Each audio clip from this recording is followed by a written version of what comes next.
The Pittsburgh Steelers entered 2021 in an interesting position as a franchise, and especially entering the 2021 NFL Draft. They have 1 year left with their franchise quarterback in Ben Roethlisberger, but they have no long-term at the position after him and ultimately after the season. And we do wish the best for Dwayne Haskins moving forward, but no one can confidently say he is the answer in what will be the post-Ben era, given he was released prior to finishing his second season with the Washington football team. So with them seemingly in a 1 year window to win a Super Bowl, this makes things interesting for them in April's NFL Draft.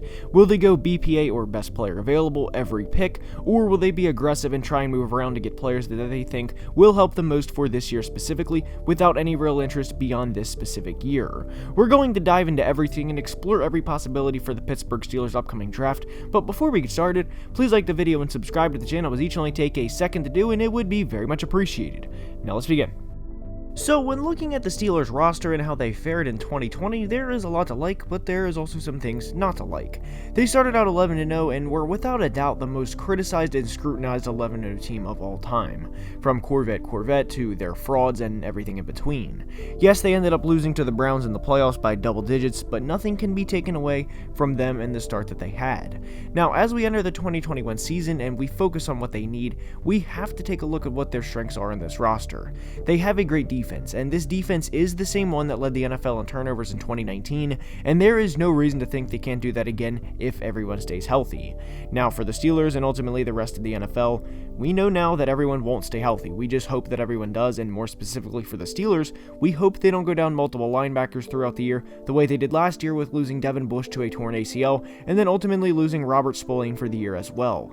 Now, they bring back all-world pass rusher TJ Watt and two-time first-team All-Pro safety Minkah Fitzpatrick to anchor the defense.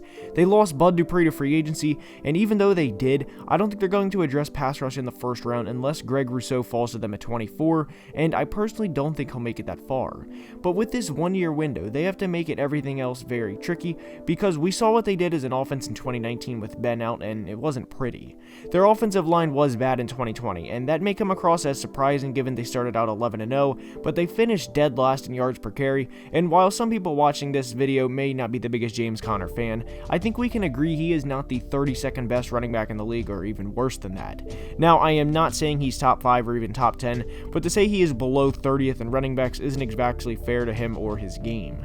But even with that being said, he is not a game-changing back and is currently a free agent, and there's probably reason for that. So the Steelers could very well re-sign him, or another team could while I'm making this video or shortly after it's released, as we never know when teams and players could agree to terms on a contract. So could they go running back with their first round selection? This idea has been tossed around, and I definitely think they could, and unless something crazy or unforeseen happens, the number one running back should be available at 24, whether that is Travis Etienne or Najee Harris, whichever player they value more.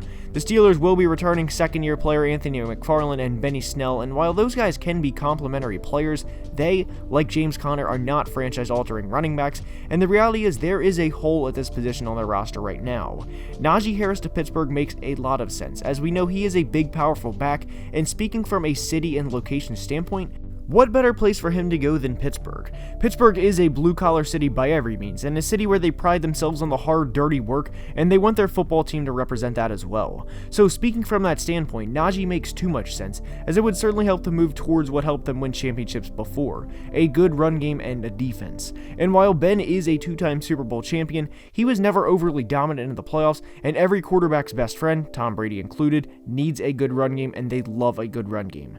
Najee makes a lot of sense at 24. Even in the post-Ben era, they would have a guy to hand the ball off to 20 to 25 times a game and let him go to work.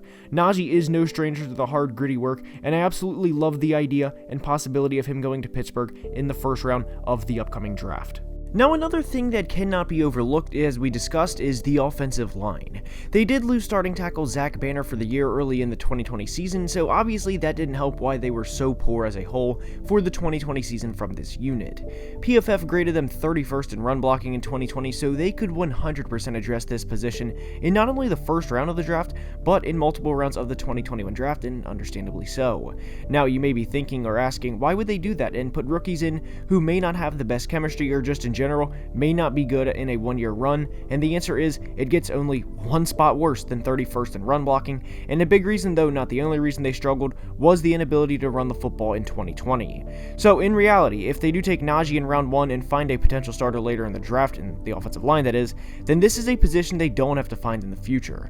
They have a guard entering his second year in Kevin Dotson, who some view as a good player for the future, and he may be a starter down the line for them. A lot of Steelers fans think he is very underrated, as do I, though I am not a Steelers fan. A lot of people sometimes comment about giving credit to an underrated player people may not know about, and this little tangent, Kevin Dotson, is certainly it.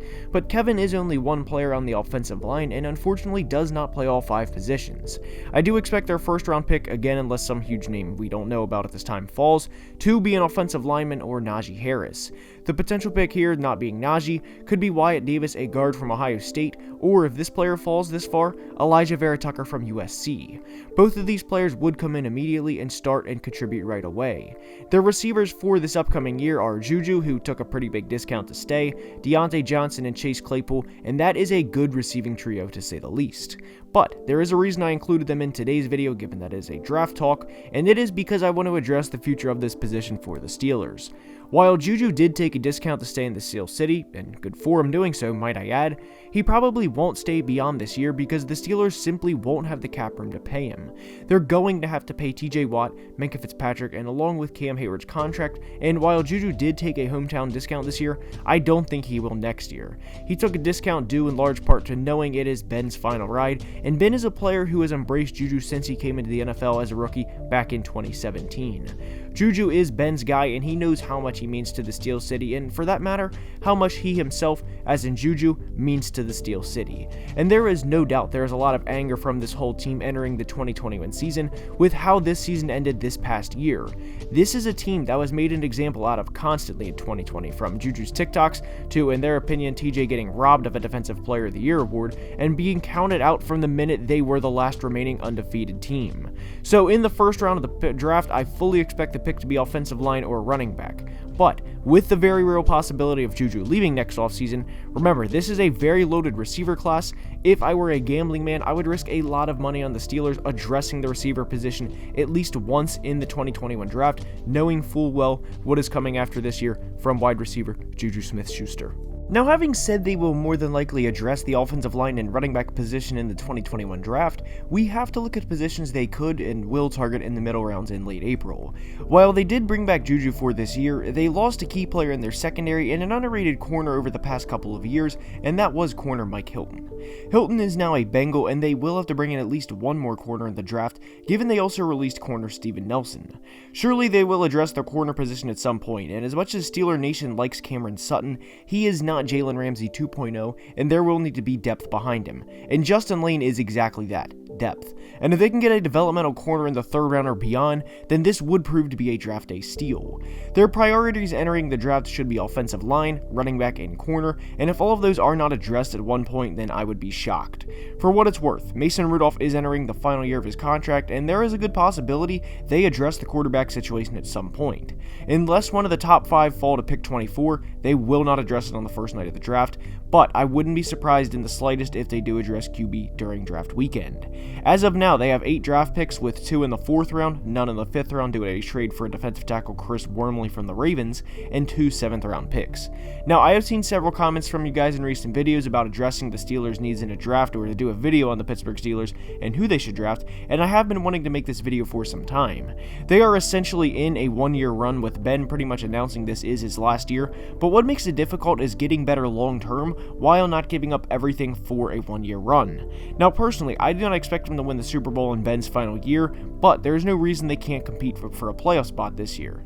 If they do indeed draft Najee Harris at 24, or even Javonte Williams from North Carolina in the 2nd, while getting an offensive lineman in the 1st, this would be a very good way to start the long-term buildup of the Steelers, and whether you guys know this or not, they finished 4th in 2016 as an offense in run blocking via PFF, and whatever quarterback they have next year will need a run game to help them and help the team out. And in 2016, Le'Veon Bell rushed for nearly 1,300 yards and had nearly 1,900 yards of total offense. So getting the Steelers back on track with what they do best and what represents the city best, the tough, gritty run the football, grind the team down, may not get them to a championship this year, but building an offensive line will only help the next generation of the Pittsburgh Steelers. And with that being said, that's all I have for today's video. I hope you enjoyed. If you ever have a video suggestion, please comment it below, and I will see you guys next time. Please follow me on Twitter. The link is in the bio. Anyway, yeah, have a great day. Love you guys. Deuces. Peace.